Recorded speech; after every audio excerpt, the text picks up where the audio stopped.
président de la haute autorité de lutte contre la corruption, qui avait indiqué aux Congolais un numéro vert pour dire qu'il fallait qu'on lui donne des informations sur les affaires d'Assur. Mais l'affaire du milliard est une affaire pour laquelle il peut s'auto-saisir. Et s'il a besoin qu'on le saisisse ou qu'on appelle par le numéro qu'il a communiqué, en tout cas, nous serions prêts à le faire et nous interpeller aussi le procureur de la République parce que nul n'est au-dessus de la loi et la loi doit s'appliquer à tout le monde. Dès qu'on s'écarte de ça, on a choisi la voie de l'autodestruction du pays. Si c'est le secrétaire général du Conseil national de sécurité avec les personnes ou les personnalités chargées des renseignements qui s'occupent de ces problèmes, il y a un problème, M. Christian Perrin. Parce que dans le gouvernement congolais, il y a un ministre des Affaires étrangères qui est en plus chargé des Congolais de l'étranger. Donc, c'est à ce ministre qui, en fait, regarde toutes les questions, non seulement des affaires étrangères, c'est vrai qu'on lui a retiré la coopération, non seulement les affaires étrangères, mais également des problèmes qui sont ceux des Congolais de l'étranger. Pourquoi ces compatriotes ne se sont pas adressés au ministre chargé des Congolais de l'étranger, mais ils se sont adressés au secrétaire général, conseiller spécial du président de la République, secrétaire général du Conseil de sécurité. Ça, c'est le premier point. Le deuxième point, je suis très heureux que le secrétaire général du Conseil de sécurité se déplace pour examiner les questions de passeport, tout ça.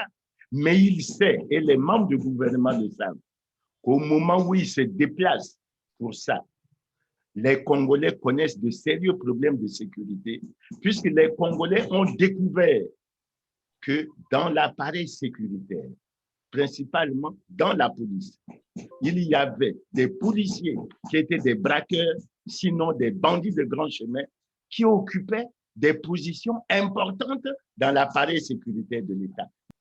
Que les Congolais savent que l'une de ces personnes a dévalisé la maison d'André Okombi-Salijan en prenant toute sa garde-robe, en prenant ses véhicules, etc., en roulant, en portant les habits, au vu et au su des responsables de la police.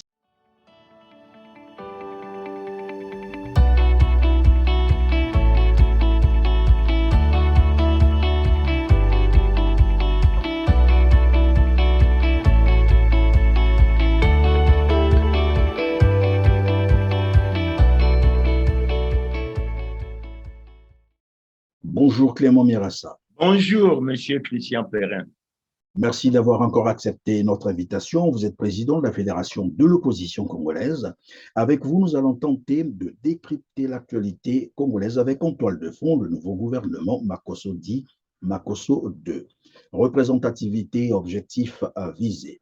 La crise sécuritaire au Congo-Brazzaville sera également de la partie avec une police infectée de desperados et des criminels notoires. Ensuite, nous reviendrons sur la sécurité aux frontières avec cette affaire du milliard 190 millions de francs CFA saisis dans les valises d'un ancien président de l'Assemblée nationale du Gabon, M. Nzumba Damanon, sans évoquer votre lettre ouverte adressée à Denis Sassou Nguesso.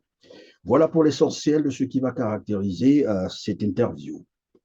Bonjour, bonsoir à vous aussi, mesdames, mesdemoiselles et messieurs. Merci de votre fidélité à TDR TV.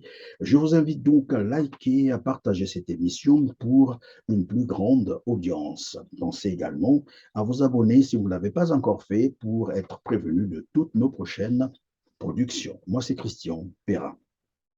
Monsieur Clément Mirassa, une délégation conduite par les responsables des renseignements du Congo, notamment Monsieur Philippe Ovara et Jean-Dominique Okemba, est arrivé à Paris rencontrer quelques Congolais de Brazzaville vivant à Paris. Et très vite, cette rencontre a été interprétée comme une consultation en vue d'un dialogue imminent. Quelle lecture faites-vous de cette activité? Merci bien, Monsieur Christian Perrin, pour votre question. Je vais d'abord réagir en disant que au Congo, on connaît beaucoup de ces pratiques, on connaît ces pratiques. Et je crois que ces pratiques qui ont tendance à vouloir essayer, je ne parlerai pas de jonglerie, mais elles n'ont toujours pas porté. Avant de réagir à votre question, je vais vous dire que s'agissant de la question électorale, nous nous battons depuis le retour au pouvoir du président Sassou en 2002 pour qu'on aille vers des élections libres, démocratiques et transparentes. Et nous avions pour cela toujours souhaité que nous ayons un dialogue national pour régler toutes les questions liées à la gouvernance électorale. Le pouvoir a mis en place un système qui consistait à dire qu'il y avait des concertations politiques et depuis 2009 jusqu'à la dernière élection, à chaque fois, il y a eu des concertations et je suis maintenant bien placé pour vous dire que ces consultations ont permis aux Congolais de constater aux dernières élections législatives et locales que c'était la catastrophe, que c'était le chaos, que c'était le scandale. Donc, en fait, il s'agit de manœuvres du pouvoir pour essayer de refuser ou de repousser à plus grande échéance le véritable dialogue. Maintenant, s'agissant de votre question, première réflexion que moi je me fais, si c'est le secrétaire général du Conseil national de sécurité, avec les personnes ou les personnalités chargées des renseignements qui s'occupent de ces problèmes, il y a un problème, M. Christian Perret.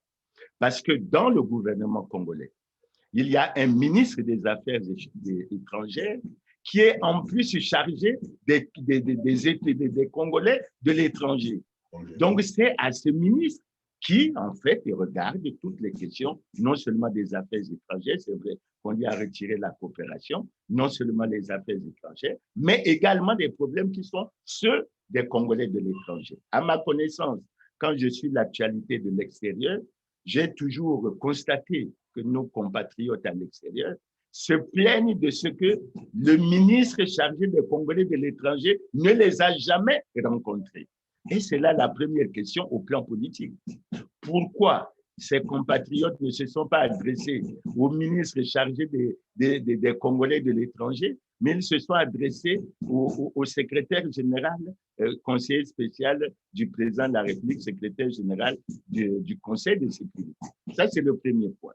Le deuxième point, je suis très heureux que le secrétaire général du Conseil de sécurité se déplace pour examiner les questions de passeport, tout ça. Mais il sait, et les membres du gouvernement le savent, qu'au moment où il se déplace pour ça, les Congolais connaissent de sérieux problèmes de sécurité, puisque les Congolais ont découvert que dans l'appareil sécuritaire, principalement dans la police, il y avait des policiers qui étaient des braqueurs, sinon des bandits de grand chemin, qui occupaient des positions importantes dans l'appareil sécuritaire de l'État. Les Congolais attendent, parce que ces Congolais qui occupaient ces postes, ils ont été bien nommés par des personnalités. Ils ont été bien nommés par des membres. Ce n'est pas parce que moi, si j'ai travaillé, j'ai été directeur général, j'ai été ministre. Mais sous un ministre, il y a des directeurs généraux. Sous les directeurs généraux, il y a des directeurs. Sous les directeurs, il y a des chefs de service. Lorsqu'il y a un problème à un niveau de service ou de directeur, mais le ministre doit en répondre.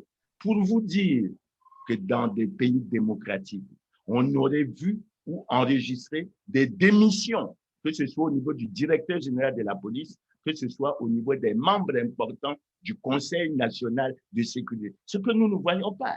Donc, nous sommes heureux qu'on aille se préoccuper des Congolais de l'étranger, combattants. Enfin, moi, je vous ai dit que je ne suis pas dans les affaires des armes, etc.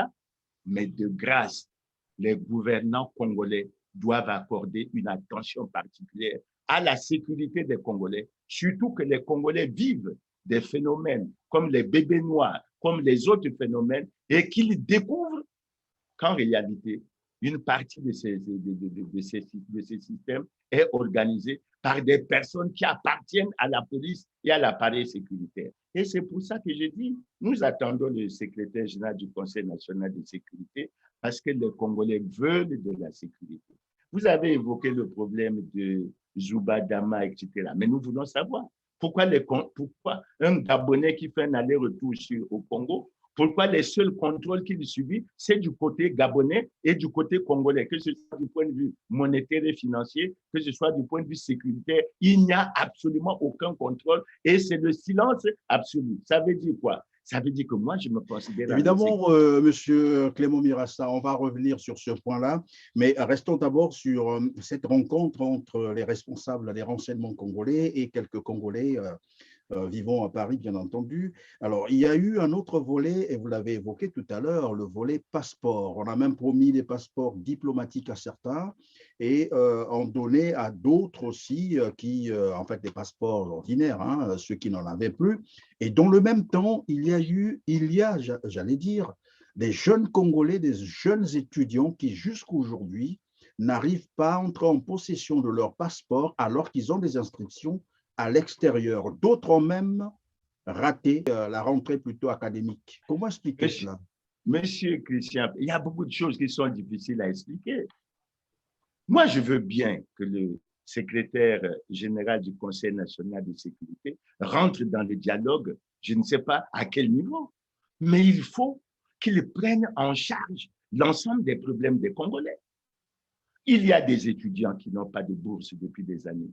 Et j'ai suivi une de vos émissions où en Chine, ils sont emprisonnés après qu'ils n'aient pas perçu leur bourse. Ce n'est pas un problème grave. Ça ne touche pas la sécurité des Congolais. Ça ne touche pas l'État congolais.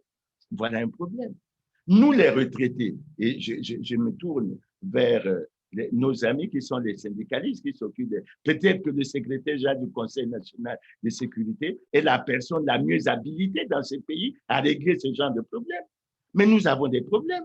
Nous demandons et réclamons depuis longtemps l'harmonisation du point d'indice à 300. Et nous avons des différentiels lorsque l'indice est passé à 200, à 200, etc. Il faut que l'on tienne en compte. Mais puisque ce n'est pas résolu, alors que nos collègues syndicalistes ont frappé à beaucoup de portes, peut-être qu'il faut frapper à la porte du secrétaire général du Conseil national de sécurité. Je n'en sais rien. J'ai suivi ces compatriotes sur beaucoup de réseaux sociaux. Ils disent qu'ils ont écrit au secrétaire, au conseiller spécial secrétaire général, qu'il a réagi et qu'il s'est même déplacé. Mais je souhaite que le secrétaire général du Conseil national de sécurité prenne en charge l'ensemble des problèmes qui touchent à la paix, à la sécurité. Mais dans tout cela, monsieur Clément Mirassa, quelle est sa légitimité politique d'aller rencontrer les Congolais et parler politique comme on a suivi ça sur Télé Congo, parce que ce qui apparaît finalement, c'est une rencontre, comme je l'ai dit tout à l'heure, en vue d'un dialogue à venir. Ben, c'est une démarche politique. C'est une démarche politique, M. Christian Perrin. Et puis, en fait, lorsqu'on rencontre, si on veut rencontrer les Congolais qui sont en France, pourquoi on ne sélectionnerait qu'une partie, même si c'est elle qui a saisi? Mais on aurait dû rencontrer tous les Congolais. Il y en a beaucoup qui ont des problèmes. Je ne crois pas que ce soit les seuls qui n'aient pas de passeport. Je ne crois pas. Et quand on regarde un peu l'histoire de notre pays, à travers ce qui s'est passé ces derniers temps en France, je parle de la France, je peux peut-être me tromper, mais j'ai constaté que ce groupe, je n'ai pas de relation personnelle avec la plupart d'entre eux, j'ai constaté que ce groupe était parmi l'un des groupes qui était opposé à un autre dans l'affaire de la recherche de la vérité, dans l'affaire de Guy Brice Parfait Kolela. Et moi, j'ai vu également comment on a procédé à l'enterrement. Alors, ça donne des idées. Ça m'amène à me demander, est-ce qu'il le faisait en connexion avec les gouvernants de Brazzaville ou c'était seulement leur initiative? Parce que vous savez que cette affaire a créé pratiquement une fissure dans la famille de Guy Brice Parfait Kolela. Nous-mêmes, nous avons regretté que les enfants, la sœur, etc., n'aient pas participé à cet enterrement, etc. Donc, nous, en ce qui concerne le dialogue, nous sommes favorables pour le dialogue, mais le dialogue franc et sincère, sans arrière-pensée. Parce qu'au niveau du Congo, on a toujours voulu faire le dialogue avec ceux qui font allégeance, mais pas avec ceux qui veulent avoir des idées opposées aux autres pour que l'on aille à un compromis qui nous permette d'avancer dans la construction de notre pays. Puisque vous parlez déjà du dialogue, et c'est même la conclusion de votre lettre ouverte adressée à Denis Sassou Nguesso, on va peut-être revenir d'abord sur le contenu de cette lettre. C'est quoi déjà, en résumé, qu'est-ce que vous avez voulu dire? Bon, c'est une lettre que nous avons adressée à M. le Président de la République Ce n'est pas la première fois que nous écrivons au président de la République. Déjà, je peux vous rappeler que quand on prend un peu l'histoire récente de notre pays, dans le cadre du combat que l'on mène au Congo pour la sortie de crise, notre pays a atteint en 2010 ce que l'on appelait le point d'achèvement de l'initiative Pays pauvres et très endettés du Fonds monétaire, pour laquelle on pensait que ça devait nous ouvrir les portes du développement et des bonnes perspectives d'avenir. Mais 2 ans après cette atteinte du point d'achèvement, exactement le 26 octobre 2012, avec un certain nombre d'acteurs politiques, parmi lesquels Mathias Nzon, le feu Christophe Moukeke, Guy Romain Kifoussia, Moussa Ila, etc., dans le cadre du collectif des partis de l'opposition congolaise, nous avons adressé une lettre ouverte au président de la République en lui disant que le Congo traversait une grave crise multidimensionnelle et que la seule voie de sortie, à l'époque, ce que nous avons dit, c'était que la seule voie de sortie était d'aller vers la tenue des États généraux de la nation. Nous en avons entendu des choses. Les gens nous ont traités de ceux qui voulaient avoir des postes ministériels. Les gens nous ont dit que le Congo n'était pas en crise. À l'époque, ils se vantaient d'avoir beaucoup d'argent. On a beaucoup d'argent. On peut faire tout ce que l'on veut. Il n'y a pas eu de réponse à ça. Maintenant, la présente lettre, je ne vais pas rentrer dans les détails, puisque nous l'avons adressée à M. le Président de la République. Ce que vous dites se résume en 2 ou 3 phrases simples. Monsieur le Président de la République, vous êtes le garant de l'unité, de la concorde nationale et autres. Le Congo va mal, très mal. Depuis plus de 10 ans, les gouvernants n'arrivent pas à trouver les voies de sortie appropriées de cette crise multidimensionnelle. Monsieur le Président de la République, nous vous interpellons pour que nous allions à un dialogue national inclusif. Quand j'ai dit ça, M. Christian Perrin, voilà la synthèse que je fais de la lettre. Le reste, ça revient, c'est de la compétence de M. le Président de la République. Mais j'ajouterai ceci, M. Christian Perrin. Les Congolais ont le sentiment que c'est comme un cheveu qui tombe dans la soupe. Non. Nous avons adopté en 2015, j'y étais opposé, mais je dis nous, parce qu'il semble que c'est le choix qui a été fait par les Congolais, de changer notre constitution pour faire évoluer les institutions. Et nous avons adopté la constitution du 25 octobre 2015. Et dans cette constitution du 25 octobre 2015, il y a 2 articles, M. Christian Perret, et j'invite les Congolais à les lire. Il y a l'article 227 qui dit qu'il est institué sous l'autorité du président de la République un conseil national de dialogue. Et ensuite, l'article 228 dit que le Conseil national de dialogue est un organe de recherche de consensus, de recherche d'apaisement et autres sur les problèmes d'intérêt général qui concernent la nation. Mais quand je me base sur ça, je me dis que, en fait, le dialogue que nous réclamons, il est en fait constitutionnel.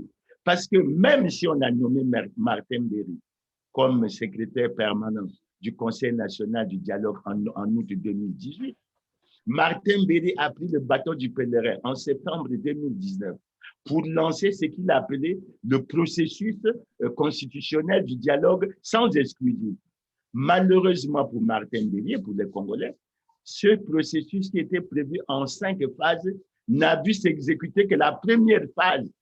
Et puis depuis longtemps, c'est le silence complet. Donc, nous revenons… Oui, Monsieur Clément Mirassa, évidemment, vous nous parlez un peu de cette initiative prise par Martin Berry qui finalement a été stoppée net. Est-ce que vous n'avez pas compris par là que Denis Sassou Nguesso ne veut rien savoir du dialogue? Puisque même quand c'est inscrit dans la Constitution, il se permet d'arrêter tout de même l'initiative. Alors vous, aujourd'hui, vous écrivez à Denis Sassou Nguesso et en conclusion, vous l'appelez à un dialogue. Quelles sont les garanties? Qu'est-ce qui vous rassure que finalement, si vous allez au dialogue avec Denis Sassou Nguesso, cela va résoudre les problèmes que vivent les Congolais aujourd'hui, les crises que nous connaissons, notamment la crise politique? Qu'est-ce qui vous rassure de cela? Le dialogue signifierait quoi, M. Christian Perrin? Le dialogue signifierait quoi? Le dialogue signifierait le rassemblement de ce que le Congo a comme intelligence, avec comme principal objectif de dire le pays va mal, qu'est-ce que nous devons faire pour sortir le pays de la crise? Donc, vous voulez… Oui, mais dialogue avec qui? C'est ça le problème, le vrai problème. Pour qu'il y ait Mais, dialogue, il faut d'abord deux interlocuteurs et qui soient disposés à discuter. C'est ça le problème. Or, vous êtes en train de vous adresser à quelqu'un qui ne veut rien savoir du dialogue. Tout à l'heure, vous l'avez presque démontré, qu'il ne veut pas du dialogue. si je parle en termes de l'article 227 que j'ai cité et de l'article 228, je dirais ceci. Le président de la République a prêté le serment de respecter et de faire respecter la Constitution.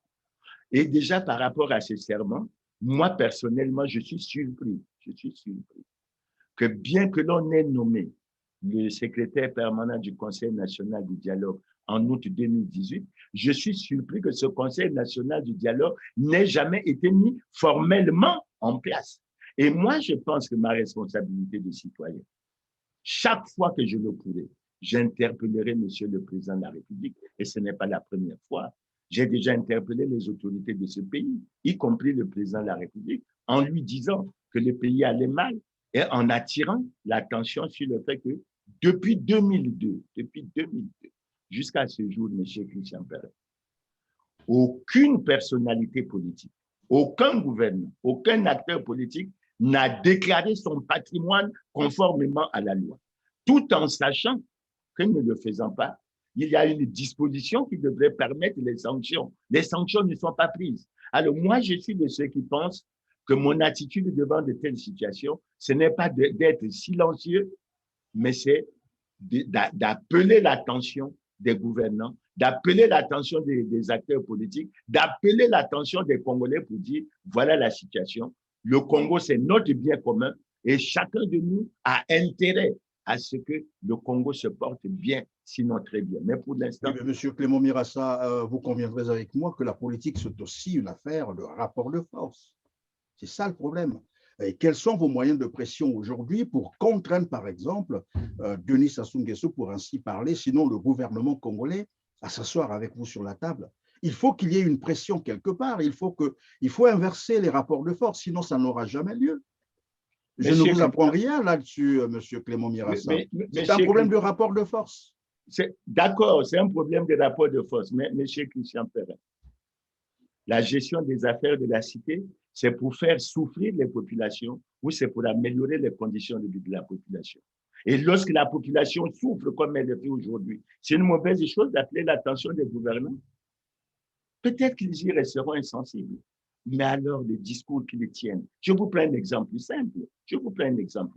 On a parlé des Pandora Papers, on a parlé des Panama Papers et tout ça.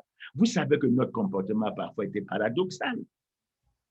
Lorsque vous lisez le projet de société de la politique aujourd'hui, c'est quoi? Ensemble, continuons la marche. La marche, c'est vers quoi, M. Christian Perret? La marche, c'est vers le développement. Est-ce que pour les gouvernants, pour les acteurs politiques, chercher le développement du Congo, c'est aller déposer des milliards dans les paradis fiscaux pour que ça serve à la construction et au développement d'autres pays au lieu de servir au développement de votre propre pays? Vous savez bien que vous avez l'affaire des Panama Papers. Vous pouvez épiloguer sur un certain nombre de choses. Est-ce qu'on fait du bien au pays lorsque les Congolais souffrent et qu'ils apprennent qu'il y a des valises d'argent qui ont été ouvertes à la frontière du Gabon et on a découvert des milliards qui franchissent pour aller au Gabon et qu'un acteur politique gabonais puisse se permettre de dire au Gabon, dans tous les cas, je ne suis pas le seul à avoir tiré, à avoir obtenu de l'argent là-bas. Il y en a qui en ont eu même bien plus que moi, etc. Et nous, Congolais, qu'est-ce que nous faisons? Est-ce que nous devons rester silencieux ou dire au gouvernement… À votre niveau, M. Clément Mirassa, qu'avez-vous fait? Avez-vous interpellé le pouvoir de Brazzaville pour je suis en train de d'éventuelles explications sur évidemment cette évasion? Mais chaque fois que nous avons eu l'occasion, nous l'avons interpellé. Je suis en train de l'interpeller. Je suis en train de dire au gouvernement, mais pensez à ces fonctionnaires des mairies qui pour certains ont 60 mois d'arriérés de salaire. Pensez à ces retraités qui ont 39, 40 mois d'arriérés de pension, qui ont des arrérages. Pensez à ces étudiants qui ont touché leur dernière bourse peut-être en 2018. D'une part, On se plaint que nous sommes en crise. Et je peux vous dire quelque chose, s'agissant du budget, le projet de budget qui a été discuté en Conseil des ministres, etc. Moi, c'est ce qui me touche quand j'examine un document comme ça, monsieur Christian Pell. Ce qui me touche, c'est quoi? Nous sommes toujours en train de nous comporter en termes de demande d'aide et d'assistance, tout en sachant que l'aide et l'assistance ne nous amèneront jamais au développement. Mais pendant ce temps, monsieur Christian Pell, vous savez bien, nous avons une affaire de 14 000 milliards pour laquelle l'engagement avait été pris pour que l'audit soit fait du compte de déstabilisation. Est-ce que nous avons besoin du Fonds monétaire ou pas pour faire cet audit? Nous avons, et nous l'avons dit assez souvent, cinq Congolais, dont 3 d'ailleurs sont au gouvernement, ce qui est un mauvais signe pour la lutte contre la corruption, qui font partie de 6 Congolais qui ont 5 500 milliards dans les paradis fiscaux. Et ça, ce n'est qu'une infime partie de leur fortune. Si nous nous battons et si nous interpellons les gouvernants pour dire, vous-même, à travers le Parti congolais du travail, qui est fortement majoritaire au Parlement, vous avez adopté une loi sur la déclaration du patrimoine. Et il y a un article 12 qui prévoit des sanctions pour toute personnalité élue ou nommée à une autre fonction publique qui ne déclare pas son patrimoine. Et la loi précise que cette personne peut perdre jusqu'au quart de son patrimoine. Mais si vous prenez 5 500 milliards, monsieur Christian, le quart, ça fait combien? Je crois que si je ne me trompe pas, ça fait 1 250 milliards. Et quand vous prenez le projet de budget, quand vous prenez le projet de budget 2023 qui nous a été présenté, tout comme les autres, le gap de financement s'élève à combien? À 400 milliards. Donc, nous, c'est nous-mêmes, c'est les gouvernants qui ne veulent pas nous sortir des problèmes que nous connaissons. Les niches où on peut avoir cet argent sont bien connues. Je vous rappellerai, M. Christian Perrin, que l'on a dit, à une époque donnée, on a dit qu'on a débloqué de l'argent pour une route imaginaire de 137 km. Cet argent est parti où? Et vous pensez que c'est les 455 millions? Oui, évidemment, évidemment. Moi, je vous retourne la question, M. Clément Mirassa. En réalité, au Congo, ce n'est pas l'argent qui manque. Parce que lorsque vous citez les 5 500 milliards que détiennent les 6 dignitaires qui sont au pouvoir aujourd'hui au Congo-Brazzaville, les 14 000 milliards, donc l'équivalent pratiquement de 28 milliards de dollars disparus comme ça dans la nature, sans que personne ne soit interpellé ni écouté. Et là encore, on parle d'1 milliard que tout le monde a vu donc dans les valises, donné à un opposant politique du Gabon. C'est de l'argent des Congolais, du contribuable congolais. Mais à côté de cela, ce qu'on ne rappelle peut-être pas souvent, c'est que Denis Sassou Nguesso a eu à donner aussi 100 milliards à Alassane Ouattara. Nous sommes là en 2013.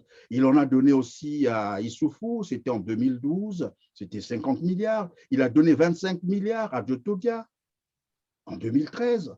Donc, en fait, tout l'argent du Congo sert pour la corruption ou peut-être pour la déstabilisation de certains régimes, disons, des pays voisins au Congo, Brazzaville.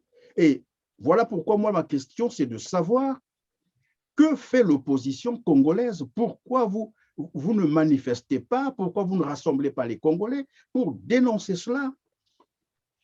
On me dira, ben oui, on a peur parce qu'il y a la répression, mais si on a peur de la répression, le résultat, ce sera quoi, monsieur Clément Mirassa?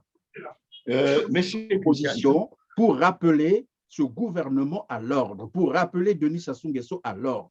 C'est quand même l'argent des Congolais. Pendant ce temps, les Congolais tirent le diable par la queue. Mais, monsieur Christian Perrin, nous venons d'adresser une lettre ouverte à monsieur le président de la République.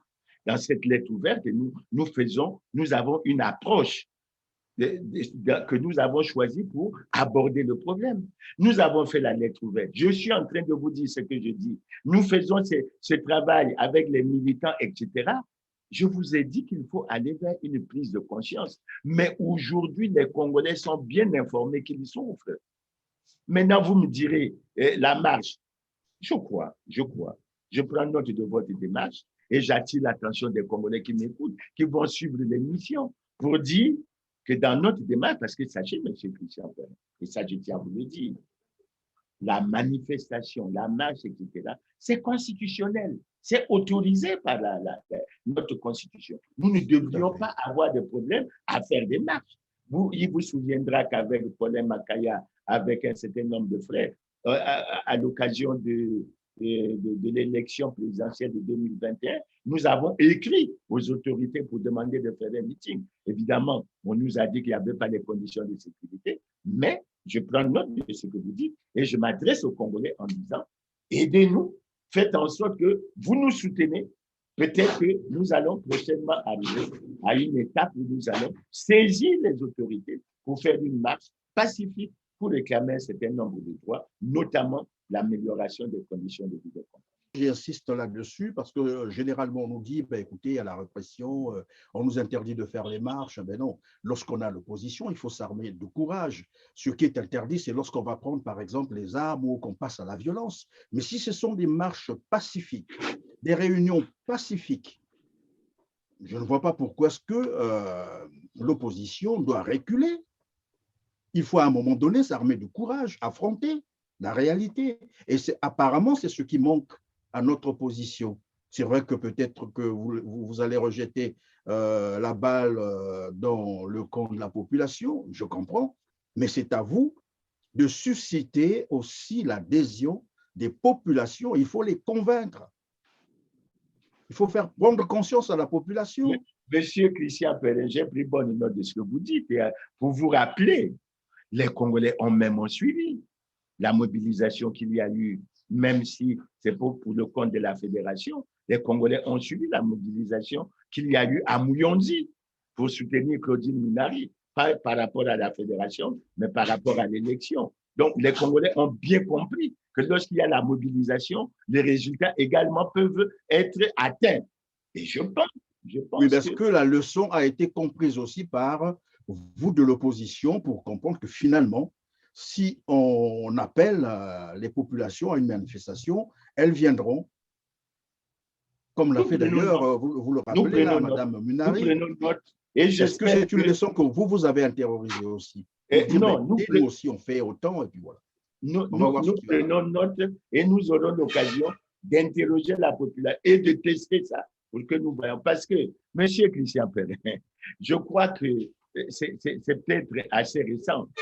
Je crois que lorsque Claudine Minari était présidente de la Fédération de l'opposition congolaise, nous avons organisé une manifestation au niveau de la préfecture de Brazzaville, notamment au niveau de la statue culturelle qui y est. C'était pour la réclamation de la libération des prisonniers politiques. Nous avons fait une autre activité du même genre au rond-point de Moulin. Mais je peux vous dire que les Congolais étaient beaucoup plus des spectateurs jusqu'à ce que la police arrive. Et vous savez qu'on a tiré à balles réelles sur un collaborateur de Claudine Minari, etc. On a enfermé certains d'entre nous pendant un bon nombre de jours. Dieu merci, que Dieu est son âme. Il y a même l'un d'entre nous, qui deux d'ailleurs, qui ont trouvé la mort après cet événement malheureux. Donc, je dis que les tentatives ont eu lieu. Et lorsqu'il y a eu ces tentatives, nous avons constaté qu'il n'y avait pas encore cette pleine complicité avec la population. Mais donnez-nous le temps, nous allons nous y prendre et je prends bonne note de ce que vous dites. Clément Birassa, on va maintenant on va revenir donc sur la sécurité au Congo-Brazzaville. Il y a eu une période où les interpellations ont eu lieu dans une affaire où une dame avait été visitée par des braqueurs, donc les bandits armés. Parmi ces interpellés, il faut le dire comme ça, il y a eu finalement des policiers, des agents de la police congolaise, pas les moindres non plus, hein, des commissaires, donc des responsables, qui ont été interpellés et je crois que jusqu'à la date d'aujourd'hui, certains sont encore écroués. Et donc, on a constaté que finalement, la police congolaise est constituée en partie par des hommes qui, au lieu d'assurer la sécurité, finalement, c'est eux qui sèment la terreur dans la ville. Et quelle est la suite aujourd'hui, puisqu'il y a eu des interpellations? Quelle est la suite à la date d'aujourd'hui? Monsieur Christian Perrin, vous savez, quand on est à l'opposition dans un pays comme le nôtre, on vit bien toutes ces situations. Je peux vous rappeler que Jean-Marie Michel Moukoko et André Okombi-Salissa sont dans leur 7e année au niveau de la maison d'arrêt. Et pendant le même temps, il y a des Congolais qui sont plongés, qui sont impliqués dans de gros scandales, dans des gros crimes économiques et financiers, qui ne sont nullement inquiétés. C'est tout ça que nous dénonçons, notamment la justice à deux vitesses, notamment un certain nombre de choses. Pour parler de notre cas, quand nous avons mené le mouvement pour nous opposer au changement de la Constitution dans les années 2014, 2015, etc., mais le 4 novembre 2014, nous avons été attaqués chez moi ici. Et les groupes qui nous avaient attaqués, c'est le BCI, c'est le GRB, après qu'un responsable de la police, je ne citerai pas son nom, mais donné l'assurance qu'il prenait les dispositions pour protéger et assurer la sécurité de notre réunion. Vous ne voulez pas citer le nom de Jean-François Ndengue? Non, c'est lui le patron de la GRB. Ce n'est pas lui qui m'avait donné ces assurances, mais je ne vous citerai pas le nom de cette personne. Mais ça s'est soldé sur quoi, M. Christian Père? 32 arrestations, des gens qui ont passé le temps. Pour que nous découvrons aujourd'hui, avec ce qui se passe à travers le monde, le Centrafrique, etc., que le changement de constitution était en fait anticonstitutionnel. Et quand on voit le courage que la Cour constitutionnelle a eu en Centrafrique pour changer ça. Maintenant, revenons au sujet. Monsieur Christian Perret, mais ça nous donne de la chair de poule de constater que des éléments placés à des postes de responsabilité dans la police sont des braqueurs et des bandits de grand chemin. La question que nous nous posons, ça a duré combien de temps? Leurs chefs en étaient informés. Qu'est-ce qui s'est passé? Je tiens à vous donner l'information puisqu'il s'agit, en ce qui me concerne, de la Fédération de l'opposition congolaise. Je tiens à vous dire que les Congolais savent que l'une de ces personnes a dévalisé la maison d'André Okombi-Salissa en prenant toute sa garde-robe, en prenant ses véhicules, etc., en roulant, en portant les habits, au vu et au su des responsables de la police. C'est connu de l'État congolais, c'est connu du gouvernement congolais, et le monsieur est en train d'exercer tranquillement. Et si moi, le citoyen, je suis au courant, ça veut dire qu'eux, ils sont au courant. Comment on a pu tolérer ça? Et ça s'est traduit par quoi? Lorsqu'on lit un article de la Constitution qui dit que l'État a le devoir de protéger les citoyens congolais, ça veut dire quoi? Donc, nous, on dit, je vous dis franchement ce que les Congolais pensent. Cette affaire gêne les gouvernants, gêne tout l'appareil sécuritaire et les Congolais soupçonnent qu'on est en train de faire comme du trafic d'influence pour que la vérité, la vraie vérité n'éclate pas, parce que si elle éclatait, c'est tout ce dispositif sécuritaire qui sauterait. Dans tous les cas,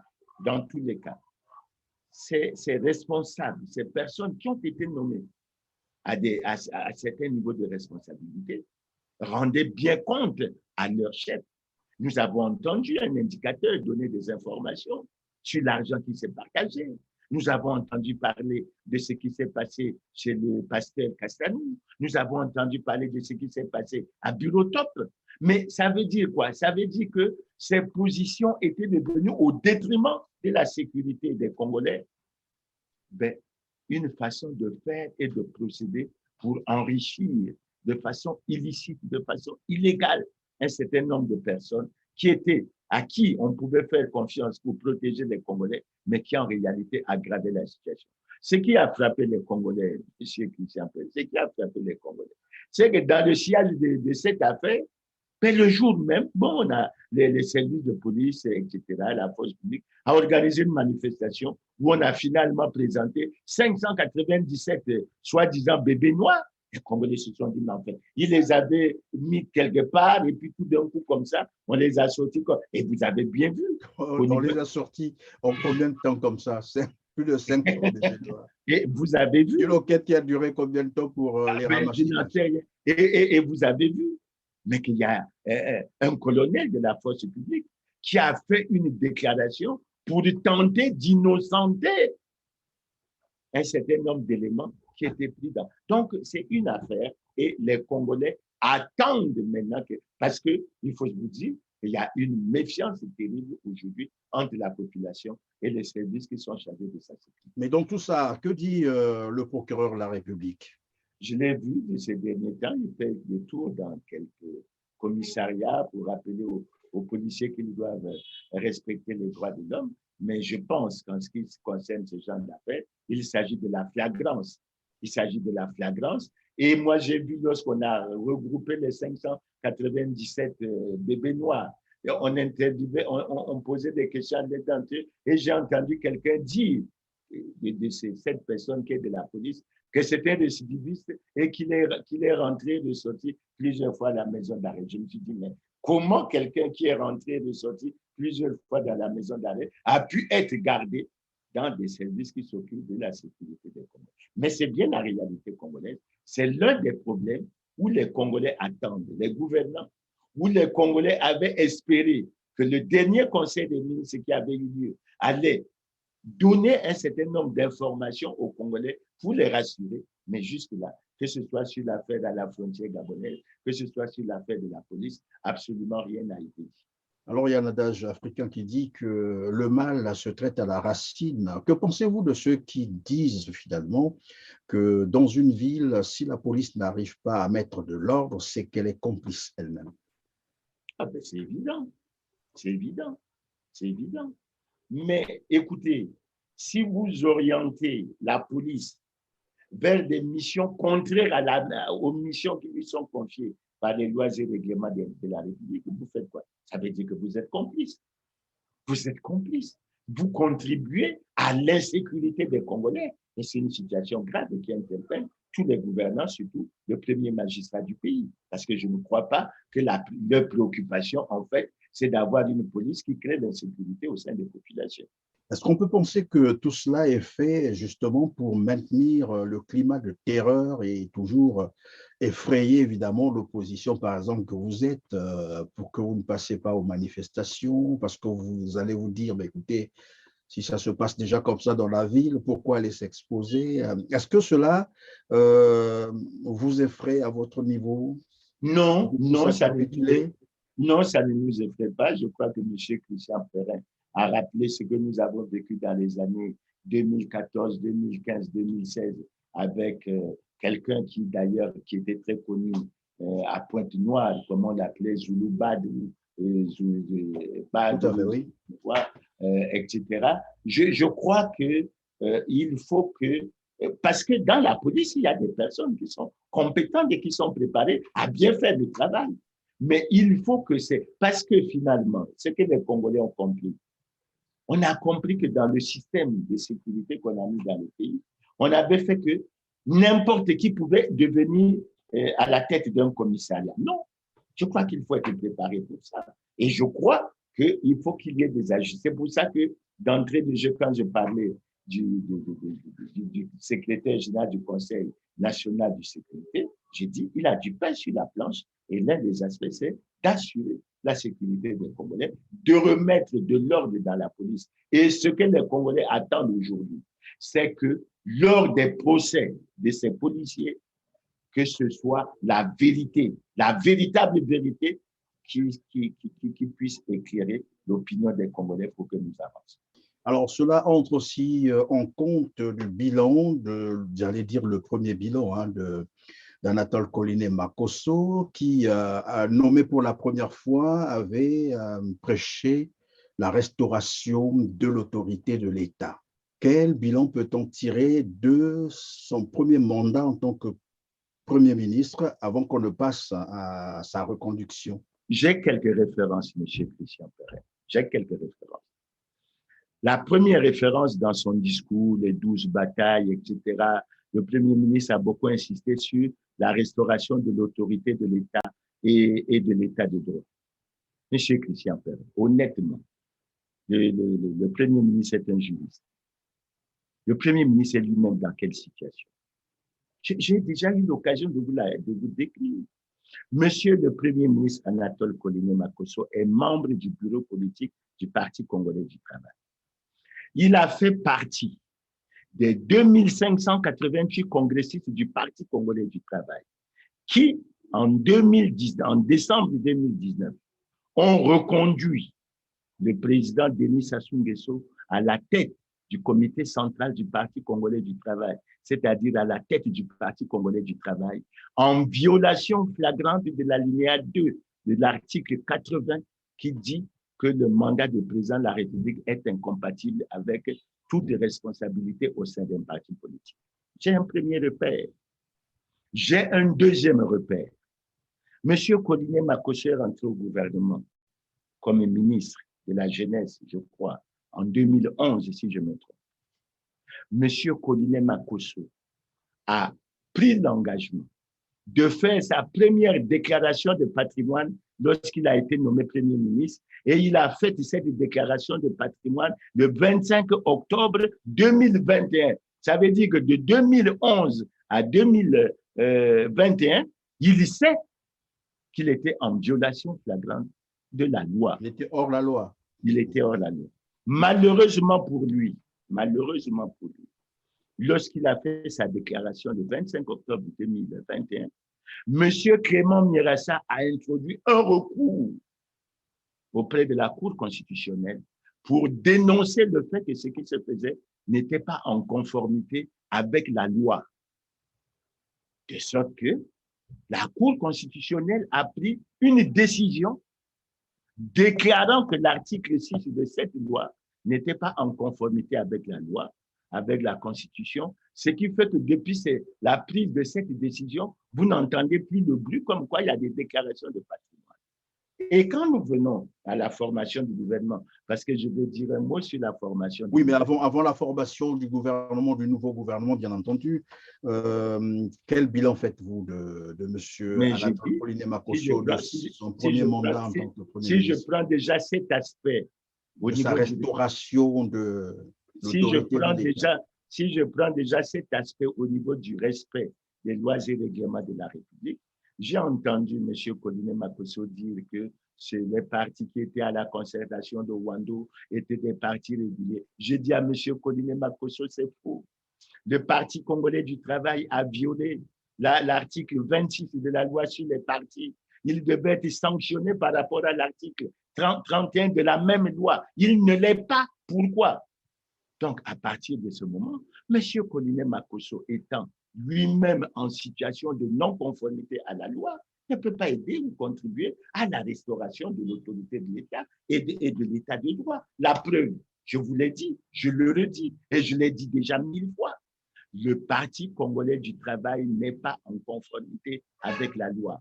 Et c'est inédit au monde que dans un pays qui se veut, parce que nous, en fait, nous sommes classés parmi les pays à régime autoritaire, c'est-à-dire une dictature, d'après ce que je connais, surtout en tant que statisticien. Mais ils disent qu'il y a l'enracinement de la... Il n'y a pas l'enracinement de la démocratie. Et M. Koliné Makosé sait que son parti, qui a largement gagné les élections, n'est pas en conformité avec la loi. Et de ce point de vue, M. Koliné Makosé est en situation difficile pour aller à la restauration de l'État. Alors, puisque vous le dites d'ailleurs, le Parti congolais du travail n'est pas en conformité avec la loi et nous savons que la plupart, évidemment, des membres du gouvernement congolais sont proposés par ce parti, le Parti congolais du travail. Est-ce qu'on peut conclure, évidemment, pour dire que le Congo est entre les mains des hors-la-loi? Moi, tout ce que je dis, c'est que beaucoup de nos frères qui sont gouvernants ne sont pas en conformité avec la loi. Si vous prenez le gouvernement, avant que je n'en fasse commentaire, j'ai essayé de décrypter la composition de ce gouvernement. Dans ce gouvernement, l'équipe est de 37 membres, avec Koliné Makosé, ils sont 38. Il y a 22 membres du comité. Oui, mais d'abord la conformité, M. Clément Mirassa, avant qu'on parle des membres du gouvernement. Alors, Anatole Koliné a été reconduit Premier ministre sans avoir démissionné. Comment expliquer cela? J'ai été surpris parce que tout le monde, c'est une procédure qui est reconnue, qui est tout à fait normale, etc. Tout le monde s'attendait à ce qu'à un moment donné, après soi-disant la brillante élection, victoire du Parti congolais du travail que je mets entre guillemets, tout le monde s'attendait à ce que le Premier ministre démissionne et qu'on le reconduise. C'est un peu ce qui se fait. Puis tout d'un coup, on voit une note qui est publiée par le directeur de cabinet du président de la République, comme quoi on lui a renouvelé la confiance. Je ne sais pas, je ne comprends pas pourquoi ça s'est passé comme cela, parce que même en démissionnant et en le reconduisant, je crois que c'était plus fort en termes de symbole, en termes de confiance. Mais du moment où il n'a pas démissionné, est-ce qu'on peut parler d'un nouveau gouvernement ou bien c'est la continuité, c'est juste un remaniement? Ben, j'ai lu le décret qui nomme le nouveau gouvernement. Le Premier ministre, la référence qui lui est faite, c'est par rapport à son décret de nomination de 2021. Bon. Mais donc, ce n'est pas un nouveau gouvernement. C'était juste une façon de se débarrasser de certains membres gênants, bien sûr, du gouvernement. C'est ça? Gênant. Il y a eu combien de départs, M. Christian Ferret? Il y a eu combien de départs? Il y a eu 3 départs. Il y a eu 3 départs. Il y a eu oui, mais pas les moindres. Hein. Parmi ces départs, il y a quand même Andeli qui souvent est plébiscité par les Congolais, par sa rigueur. Voilà, et il est parti. Oui, pas des moindres, mais j'ajoute ceci. À contrario de ce que vous dites, j'ai dit, il y a eu le départ du gouvernement d'Oukaga, qui est membre du bureau politique du Parti congolais du travail. Il y a eu le départ de Mouyongo, qui est membre du comité central du Parti congolais du travail. Et quand vous prenez le problème sous cet angle, ben, je dirais que dans ce milieu, Andeli était un nain. Parce que, à ce que je sache, Andeli n'est ni membre du Parti congolais du travail, ni membre du comité central, ni membre du bureau politique. Il faut reconnaître qu'on l'a toléré pendant un temps. Est-ce que ça obéit vraiment à une vision donnée parce qu'on aurait probablement des objectifs à atteindre et qu'on a renouvelé le gouvernement? Vous êtes convaincu? Bon, quand je prends le communiqué qui a été lu par le communiqué du ministre d'État, directeur de cabinet du président de la République, ce que j'ai retenu, c'est qu'il a eu mission de former une équipe pour laquelle on s'attendait à une plus grande efficacité. Ce qui veut dire qu'il y avait un reproche qui était fait à l'équipe antérieure qu'en termes d'efficacité, je dis bien. Mais quand on regarde et qu'on décrypte le contenu de cette équipe, si vous permettez, je vais essayer de vous faire mon analyse en termes de décryptage. Et je vous en prie, oui, allez-y. De faire. La première notion que j'ai constatée, la première notion, et ça m'a beaucoup préoccupé, c'est le même effectif avec Colline Makosso, c'est-à-dire 38 ministres, 38 ministres. Donc, cette équipe est un refus pour la réduction du train de vie de l'État, tant du point de vue de l'effectif que du point de vue de la baisse des conditions de rémunération des ministres et autres, dans une situation de crise où nous avons eu des messages où au Ghana, le président, tout ça, a accepté qu'on puisse réduire son salaire. Donc, je crois. Ensuite, moi, je considère que cette équipe de Colline Makosso donne un mauvais signal pour la lutte contre la corruption. Pourquoi je le dis? Je n'épingle personne, je ne fais qu'analyser un certain nombre d'informations qu'on a à travers les réseaux sociaux. 3 des membres de cette équipe font partie des 6 Congolais qui ont été épinglés par les Panama Papers comme détenant 5 500 milliards. Et lorsqu'on analyse le problème en profondeur, certains d'entre eux ont des fortunes qui s'élèveraient à près de 2000 milliards de francs CFA. Et je pense que en même temps qu'on veut parler du développement, c'est-à-dire de la lutte contre la corruption, on devrait être très rigoureux, très regardant sur ces questions. Et à mon avis, j'ai le sentiment que l'équipe de Colline Makosso n'avancera pas beaucoup dans les aspects de la lutte contre la corruption. Maintenant, je vais vous faire une analyse statistique parce que j'ai commencé à avoir un débat avec un certain nombre de frères, mais je crois qu'on se comprend sur le fond. Quand je fais l'analyse statistique, M. Christian Ferret, je dis ceci, évidemment, avec une certaine conception du concept ressortissant. Lorsque je prends cette équipe, je me dis, 12 membres de cette équipe peuvent être considérés comme ressortissants du département de la cuvette, c'est-à-dire du département du président de la République. Mais 38. 12 sur 38. Je rappelle que selon les résultats du recensement de la population de 2007, la cuvette représentait 156 000 habitants sur une population globale de près de 3 697 490 habitants. Donc, à peine 4,2%. Et quand je continue dans mon analyse, qui peut être critiqué sur beaucoup de points, mais qui me donne un certain nombre de repères. Quand je prends le département des Plateaux, qui est mon département, mon département d'origine, je suis bien à Brazzaville. Le département des Plateaux a 10 ministres. Et le département des Plateaux a une population de 174 000 habitants, à peu près 4,7% de la population. Donc, quand vous prenez ces deux départements réunis, ça fait 22 ministres et ça représente moins de 9% de la population congolaise. A contrario, le département de la Bouenza, qui par rapport à ce recensement de 2007 est le département le plus peuplé, avec près de 300 009 habitants, n'a qu'un ministre, alors que sa population représente à peu près 8,5-8,6%. Donc, moi, je me dis, dans l'approche qui est la mienne, avec les problèmes que nous connaissons, que c'est une préoccupation réelle. Les amis m'ont dit, mais je leur ai dit que je fais une approche en me basant sur une approche statistique des chiffres. Parce que si je change de conception de ma démarche, je ne pourrais pas avoir des chiffres qui m'amèneraient à un certain nombre de conclusions. Et quand je prends la partie septentrionale du pays, les plateaux, la cuvette, etc., ça fait 26 ministres sur 38.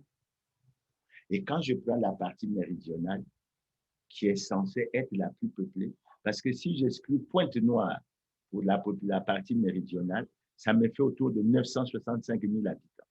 Et quand je prends la partie septentrionale, ça me fait autour de 656 000 habitants. Donc, vous voyez, en termes de représentativité, vous avez la situation. Et je me dis,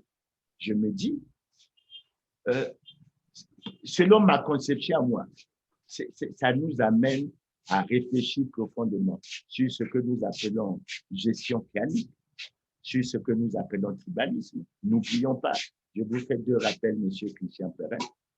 M. Elie Smith a fait une émission avec le ministre d'État Pierre Mabiala, et vous avez vu au cours de cette émission, le ministre Pierre Mabiala dit à Elie Smith, qui était tout surpris, en disant « Le Niali est toujours au pouvoir ». Et Elie Smith répond, réagit en disant « Qu'est-ce que vous dites, monsieur le ministre? Le Niali est toujours au pouvoir. Le président Sassou Nguesso, le petit frère de Pascal Lissouba, ça veut dire que… » Donc, vous voyez, ça veut dire qu'on a une certaine conception du pouvoir sur laquelle cette conception, il faut qu'on en débatte sérieusement parce que c'est des problèmes sérieux. Je vous rappelle l'affaire du député Motom qui a pratiquement perdu son siège. Hein? Lui, il a abordé le problème sur le problème, les problèmes Yamabele. Tout le monde a suivi ça. Et j'ai lu sur les réseaux sociaux, j'ai lu dans les journaux que, en fait, ce que Motom dit tout haut, c'est ce que la plupart des hommes politiques pensent tout bas, mais qu'ils ne veulent pas extérioriser. Et en plus, nous avons eu, lors du procès du général Dabira, ce concept qui a été évoqué, l'avenir d'Embouchi, qui a pratiquement préoccupé. Donc, nous avons des problèmes quand on fait cette analyse qui doivent nous préoccuper. Maintenant, je terminerai cette analyse sur deux aspects. Mais ça me préoccupe. C'est l'aspect de la jeunesse et l'aspect de la femme. J'ai suivi le discours à l'occasion du 15 août du chef de l'État, où il était très heureux de constater que les jeunes avaient fait une percée au niveau de l'Assemblée et qu'il encourageait. Monsieur Christian Perrin, je n'ai peut-être pas pu avoir les données sur les âges de tous nos collègues qui sont ministres, mais l'âge moyen du gouvernement actuel est de 60 ans. Les plus jeunes ministres, d'après le pointage que j'ai fait, sont deux. C'est Denis Christel Sassou Nguesso et Maguessa, le ministre de l'enseignement technique, professionnel et autres. Tous les deux ont 47 ans. Mais la jeunesse au sens statistique et démographique, ce n'est pas à ce niveau-là. Il n'y a aucun jeune dans le gouvernement. Et oui, pourtant, les jeunes ou la jeunesse, comme on dit, le jeune, c'est de 17 ans à 35 ans. Quand on a C'est dépassé pour ça que 35 je ans, vous on est dis, plus jeune. c'est pour ça que je vous dis que l'une des caractéristiques de ce gouvernement, c'est un Bon, oubli. encore au Congo, ça peut se comprendre, puisque au Congo, on est encore chez les parents jusqu'à 50 ans. Après, on est chez les parents jusqu'à 50 ans, mais on est plus jeune. Donc, c'est un gouvernement qui a exclu. Et quand je vois le Premier ministre qui se passe pour le défenseur des intérêts de la jeunesse, etc., je crois qu'on aurait pu mieux faire. Je pense qu'à l'avenir, ça c'est moi qui le dis, dans ma conception, moi, on devrait s'efforcer pour que, ne serait-ce que le ministre de la jeunesse soit un jeune, hein, au sens où nous le considérons tous. Pourtant, mais j'ai Mais entendu aussi les gens dire, et puis ça a circulé sur les réseaux sociaux, lorsque Colline Makosso, Anatole Colline Makosso avait été nommé Premier ministre pour la première fois, j'ai suivi le bruit que cela a fait sur les réseaux sociaux. Enfin, un Premier ministre jeune au Congo, on non, me dit, mais attends, on, est-ce que ça on a c'est la même jeune. notion de la jeunesse ou... On n'a pas la même notion. Colline Makosso n'est pas jeune. Il faut le dire, il faut que ça soit Et oui, compris. voilà, quelqu'un qui a plus Les, de 50 ans, on dit, les, il est les, jeune. les jeunes ont été exclus de ce gouvernement. Je pensais aussi qu'il y avait un phénomène dont il fallait tenir compte, c'est les femmes.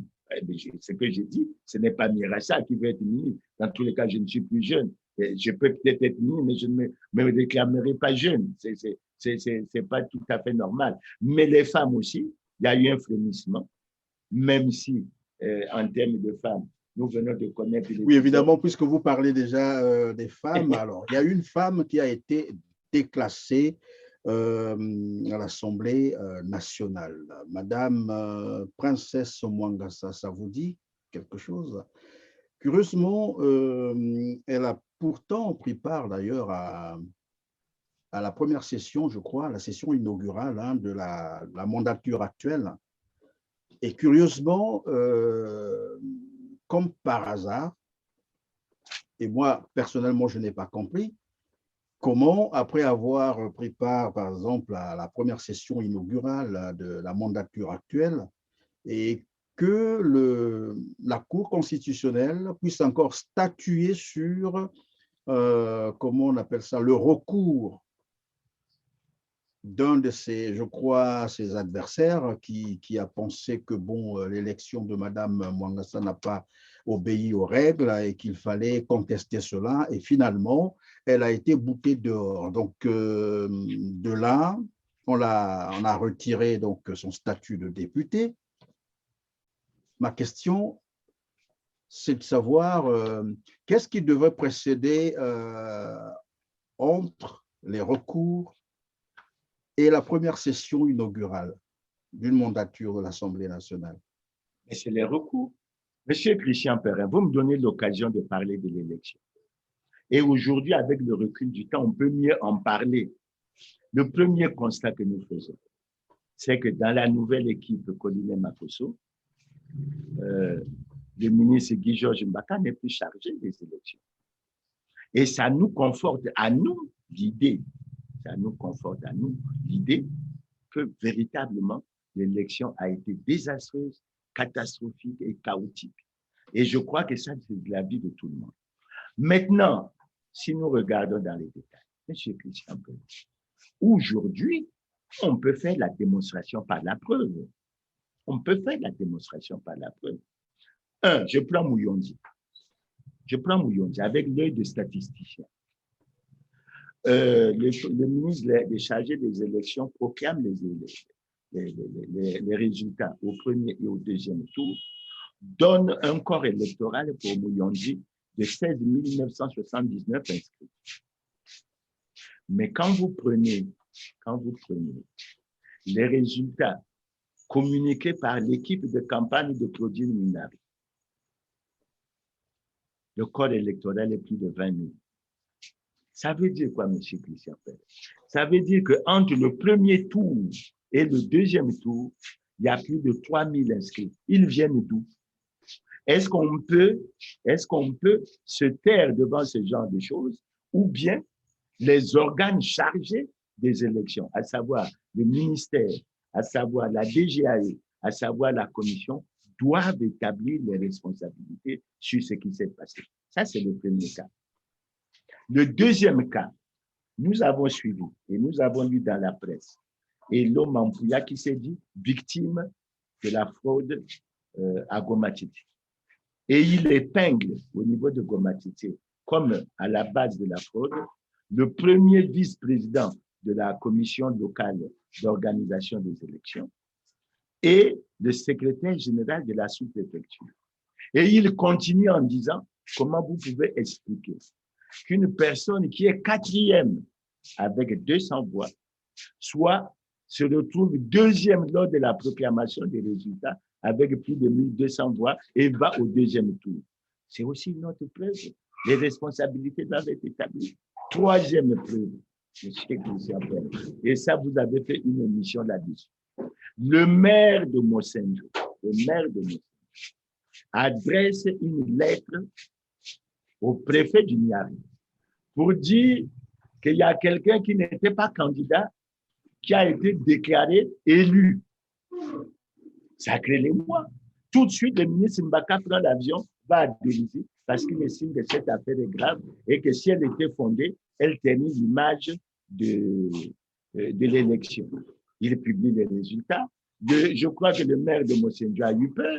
Il dit non, c'était un fake news. Je suis un ancien de la territoriale depuis 12 ans. En tout cas, l'élection s'est bien passée. Je ne peux pas. Mais vous savez ce qui s'est passé. Le ministre Mbaka a non seulement publié les résultats, mais après, il a pris un rectificatif qui confirme effectivement que la personne qui avait été déclarée élue n'avait pas du tout été candidat. Et le ministre Mbaka, en douce, sans silence, a pris des dispositions pour rectifier cet arrêté. Maintenant, je termine sur le cas que vous évoquez. Monsieur Christian Perrin, c'est très sérieux. Le Congo va mal, très mal. J'ai suivi le déroulement de cette élection. Et quand vous parlez de Mwangassa, ce que j'ai vécu, c'est quoi? Là où Mwangassa était candidat, je crois qu'ils étaient près de 5 ou 6 candidats. Et les candidats, grâce à l'organisation, ont pu avoir, grâce au formulaire qu'on remet aux délégués des candidats, après avoir Pierre Bassouama de l'UDH-Luki, était deuxième dans cette circonscription. Kaki était premier dans cette circonscription. Est-ce que vous savez qu'au premier tour, la princesse Mwangassa n'a pas dépassé les 1000 voix et qu'elle était quatrième? Qu'on nous explique comment de quatrième, avec moins de 1000 voix, on l'a proclamé deuxième avec plus de 2000 voix. C'est quelle magie, monsieur Christian Perrin? Elle est partie au deuxième tour avec Kaki. Et le jeune Kaki, je crois qu'il s'était bien organisé. Et son équipe de campagne a pu obtenir les formulaires des résultats et a pu les publier. Il était largement élu dès le premier tour. Mais quand le ministre... Oui, moi, ma question, elle porte beaucoup plus sur la procédure. C'est-à-dire, bon oui, tricherie, nous avons vu, de toute façon, c'est une élection où personne n'a cru à cette élection. On a vu comment la fraude, la tricherie à ciel ouvert, tout ça, nous avons vu. Mais ma question, comme je l'ai dit et j'insiste, c'est sur la procédure, la méthode. J'en viens. Comment se fait-il qu'on proclame quelqu'un élu? Imaginons qu'il a triché, tant mieux, ok. Mais il y a des recours qui se font avant la session inaugurale de l'Assemblée. Oui, j'en viens. Et on nous a appris d'ailleurs que tous les recours avaient été rejetés. Oui, mais j'en viens. Qu'est-ce qui fait que finalement, une fois l'Assemblée, c'est-à-dire la session inaugurale ait eu lieu, qu'on rattrape encore, qu'on repart vers la cour pour bouter dehors quelqu'un qui a déjà participé pratiquement à la première session inaugurale? C'est là ma préoccupation. Oui, j'en viens, mais avant de répondre à cette question, je termine avec ce que j'ai dit. Curieusement, Princesse Mwangassa, qui avait moins de 1500 voix, s'est vue proclamée élue avec plus de 4800 voix, chiffre qui est même supérieur au chiffre des suffrages exprimés. C'est la preuve flagrante de la tricherie. Maintenant, ce que vous dites, ça prouve tout simplement qu'il y a un manque d'indépendance dans les structures qui sont impliquées dans l'organisation, le suivi et la proclamation des résultats.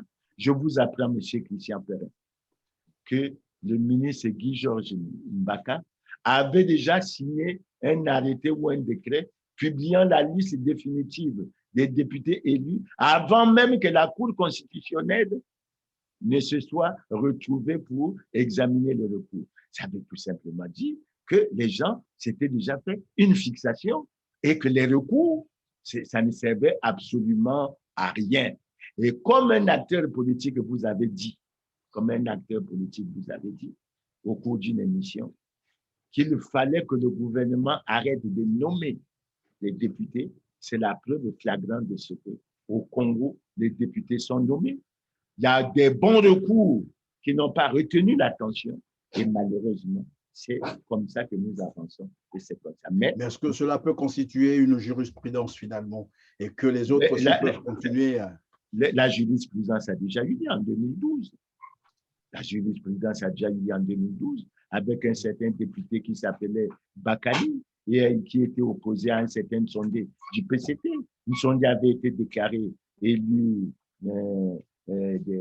avec un nombre de voix qui était largement supérieur au nombre de votants.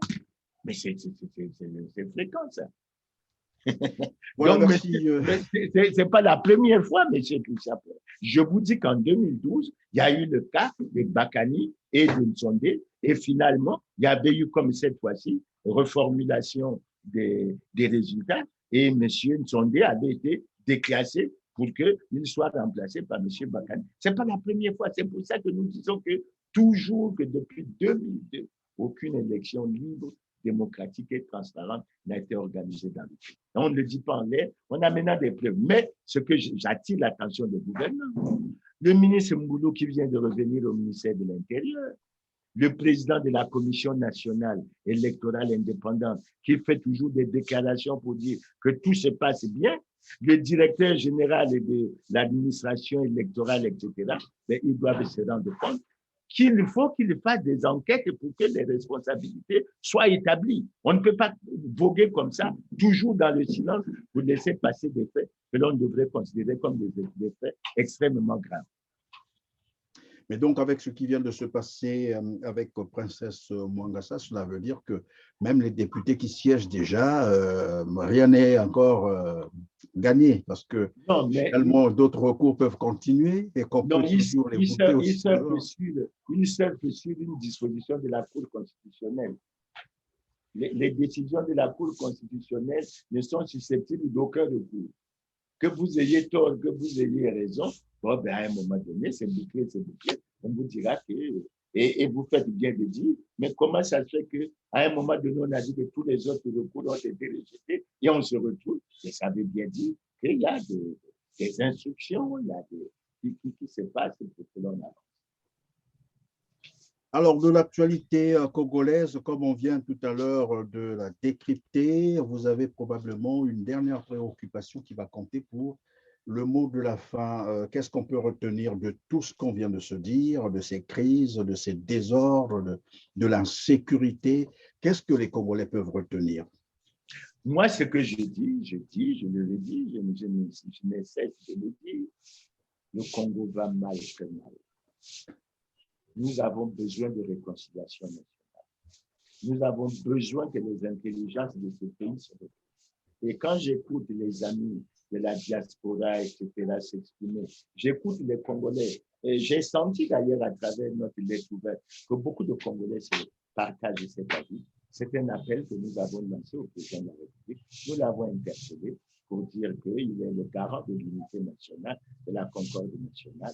Le pays traverse depuis plus de 10 ans une grave crise multidimensionnelle à laquelle les gouvernants n'ont pas pu trouver les solutions appropriées.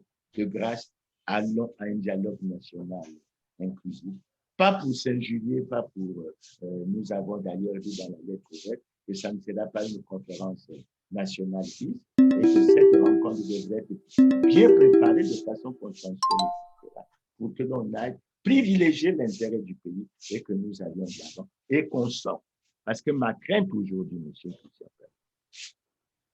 cette culture de tricherie, cette culture de la violence qui est en train de gagner notre pays, notre beau pays, le Congo, n'entraîne qu'à une chose, c'est l'autodestruction de ce pays. Et je crois que s'il y a des frères, nous avons une armée, mais moi je considère l'armée pour défendre l'intégrité du territoire et pour assurer la sécurité des Congolais comme la police, etc. Je ne conçois pas les armes en termes de conflit comme on a connu dans ce pays, que les Congolais se tirent entre eux et qu'il y ait un certain nombre de choses. Je crois qu'il y a beaucoup de problèmes. Malheureusement, je constate qu'à chacune de nos préoccupations, les gouvernants réagissent par le silence. Ce n'est pas une bonne chose. Je vous évoque le problème avec les Rwandais. Nous n'avons jamais eu des accords qui ont été signés avec les Rwandais. Je vous évoque le problème j'espère qu'on arrivera au procès, avec le problème des policiers qui ont été arrêtés pour des questions de braquage, etc. Nous venons à l'affaire du milliard qui a traversé les frontières qui semble... Est-ce qu'il y a eu une ouverture d'enquête sur ça au niveau du Congo? Au Congo, non. Pour l'affaire du milliard? Non, même pas une information judiciaire. À notre connaissance, non, il n'y a rien qui a été ouvert. Et en ça, vous me faites bien de me le rappeler. Je pense au président de la haute autorité de lutte contre la corruption qui avait indiqué aux Congolais un numéro vert pour dire qu'il fallait qu'on lui donne des informations sur les affaires d'assurance. Mais l'affaire du milliard est une affaire pour laquelle il peut s'auto-saisir. Et s'il a besoin qu'on le saisisse ou qu'on appelle par le numéro qu'il a communiqué, en tout cas, nous serions prêts à le faire et nous interpeller aussi le procureur de la République parce que nul n'est au-dessus de la loi et la loi doit s'appliquer à tout le monde. Dès qu'on s'écarte de ça, on a choisi la voie de l'autodestruction du pays. Merci, M. Clément Mirassa, d'avoir encore été avec nous. Je rappelle que vous êtes président de la Fédération de l'opposition congolaise. Vous réagissez là sur l'actualité congolaise et probablement que cela va faire prendre conscience à la jeunesse congolaise dont vous avez besoin, évidemment, pour mieux conduire votre mission. À vous aussi, mesdames, mesdemoiselles et messieurs, merci de nous avoir encore fait confiance aujourd'hui, mais surtout, n'oubliez pas de liker, n'oubliez pas de partager cette émission, comme j'ai tendance à le dire, pour nous aider évidemment à atteindre un plus grand nombre de téléspectateurs. C'est ainsi que vous allez contribuer évidemment au succès de votre média libre et indépendant, Teler TV. Pensez également à vous abonner pour être prévenu de toutes nos prochaines productions. On se dit donc au revoir et à très bientôt. Merci.